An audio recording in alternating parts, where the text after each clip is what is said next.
இன்னைக்கு இளைஞர்களுக்கு வேலை வாய்ப்பு இல்லை. அவருடைய ஆட்சி காலத்துலதான் 2000த்திற்கு அதிகமான அரசு பணியிடங்களை சரண்டர் செய்த ஒரே முதலமைச்சர் அவர் தான். 2000த்துக்கு அதிகமான அரசு பணியிடங்களை காலி பணிகளை நிரப்பாம சரண்டர் செய்தது தான். இப்ப கூட நீங்க பிள்ளைங்க 2-3 பிள்ளைங்க வந்து பழுதுது. அவங்க ஆட்சி காலத்துல முறையான நேரத்துல அவங்களுக்கு எல்லாம் அந்த காலி பணியிடங்கள் நிரப்பாததால இன்னைக்கு அவங்க எல்லாம் ஏஜ் கடந்து இன்னைக்கு புதுசா வர்ற கால்ஃபர்ல எங்களால அட்டன் பண்ண முடியல.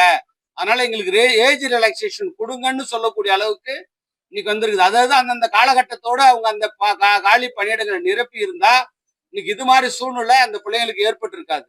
இன்னைக்கு கூட நம்முடைய ஆசிரியர்கள் வந்து போராட்டம் பண்றாங்க.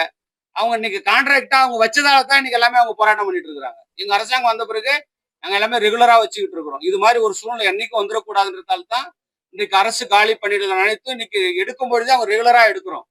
நீங்க அன்னைக்கு கான்ட்ராக்ட்ல நீங்க எடுத்ததால தான் இன்னைக்கு அந்த பிள்ளைங்களுக்கு ரெகுலரைஸ் பண்ண முடியாம இன்னைக்கு அவங்க போராடக்கூடிய ஒரு நிலைமைக்கு தள்ளனதே இன்னைக்கு வந்து முன்னாள் முதலமைச்சர் வைத்திலிங்கமும் மரியாதைக்குரிய முன்னாள் முதலமைச்சர் நாராயணசாமியும் தான். சார் அவங்களுக்கு ஏற்கனவே அவங்களை கூப்பிட்டு பேச்சுவார்த்தை எல்லாமே நடத்தியாச்சு.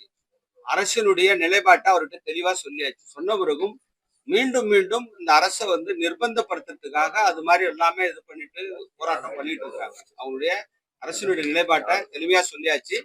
அவங்களுக்கு தேவையான வகையில அந்த ரெக்ரூட்மெண்ட்டை அவங்கள பணி நிரந்தரம் பண்றதுக்கு என்ன வழியோ அதை செய்யறதுக்கு அரசாங்கம் ஒப்புதல் அளிச்சிருக்கு.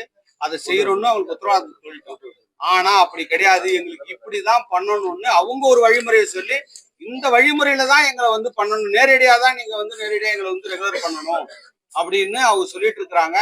அதற்கான நிலையில இன்னைக்கு அரசாங்கம் பல கட்ட பேச்சுவார்த்தை நடத்தியிருந்தா மீண்டும் அவர்கள் அவங்களுக்கு திரும்ப ரெகுலரைசேஷன் பண்றதுக்கு புது நோட்டிபிகேஷன் இஷ்யூ பண்ணி அதுல அவங்க கலந்துக்கிறதுக்கான வழியை இன்றைக்கு ஏற்பாடு பண்ணியிருக்கிறோம். மத்திய உள்துறை அமைச்சகத்தோட அவங்களுக்கு ஏஜ் ரிலாக்சேஷன் வாங்கி அவங்களும் அந்த புதிதா வர்ற அந்த நியமனத்துல அவங்களும் கலந்துக்க முடியும் அப்படின்ற நிலையை உருவாக்கி இருக்கிறோம்.